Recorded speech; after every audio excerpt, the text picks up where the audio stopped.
Hey there, awesome physics students. Let's talk about parallel plates and electricity. Parallel plates are a very common situation in what's called a parallel plate capacitor. But furthermore, it's a simple system that we can use to gain a foothold to understand the connection between electric potential and electric field. To start with, what we're going to do is start by thinking about a situation you've seen and thought about before. This is gravity on Earth. Okay, so here's the ground here, and we know that when we have an object that is subject to gravity on Earth, first of all, the force of gravity is constant, and that force is just the mass of the object times g, which is the so-called acceleration due to gravity, or the constant g. Now I can make this a vector if I make g a vector, and so what would g be? Well, g would be a vector that is the gravitational force per unit mass. So if we have an object here, it's going to feel a force down, but then to get g, we just divide that force that it feels by the mass, and that just scales it back by the mass. So this is the force per mass. And we could create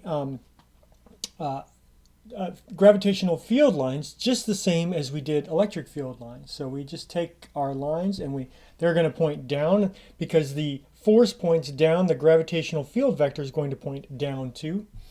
And furthermore, since the force is constant at every point, either side to side or up and down, force does not depend on where you are, then the gravitational field vector is also going to be constant. It's not going to depend on where you are.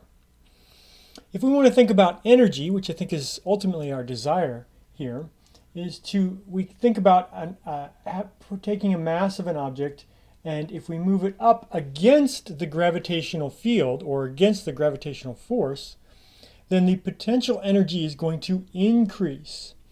And if we drop it, then that's going to convert potential energy into kinetic energy, and the gravitational potential energy will reduce or decrease. So that's how to change the gravitational potential energy. But if we don't want to change the gravitational potential energy, if we want to carry it in a direction, an object in a direction that does not change, does not increase or decrease the gravitational potential energy, that would be lines of constant height. So you would keep it at a constant height the whole time. It's better. We could call these lines of constant height, but it's better to think of them as lines of constant potential energy. Now notice that in order to increase the potential energy, I have to carry it against the gravitational force field. If I move it in the same direction as the gravitational force field, it converts potential to kinetic. And if I carry it perpendicular to the gravitational force field, then the potential energy does not change. Okay? Now let's think about parallel plates. So the situation with parallel plates is that we have positive charge up here and we have a negative charge here. The electric field goes from positive to negative, so the electric field points like this.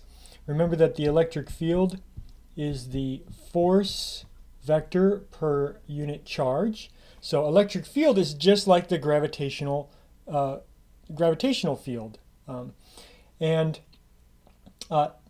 The electric field here is uniform, meaning that it is constant. It has the same strength at every point, whether you move up or down or side to side, just like the gravitational field here is also constant. Likewise, if I have a charge and I want to increase the potential energy of that charge, which way do you think I should move it? Well, I should move it back up against the electric field, and that will increase the potential energy. And if I want to get that potential energy back, I can release it, and then it will move this way in the same direction as the electric field, and that will convert potential energy, electric potential energy this time, into kinetic energy. If I want to not change the potential energy, then I would take that charge and I would move it like this, and that would be perpendicular to the force field lines, the lines of constant electric field. So so my electric potential lines are going to be these are lines of constant potential energy, but we typically like to think of these, instead of potential energy, we typically prefer to think of electric potential, because remember, the electric potential is the potential energy per charge. So these are lines of constant potential, or equal potential lines, meaning they have the same potential all the way across, the same potential energy all the way across. Okay, so hopefully this highlights some of the similarities between gravitational field and electric field. The key thing to remember is that the force tells you about the field. They are vectors and they point in the same direction. The electric field tells you about the force. They point in the same direction. Similarly, the potential tells you about the energy. Lines of constant potential energy are going to be perpendicular to the force field lines.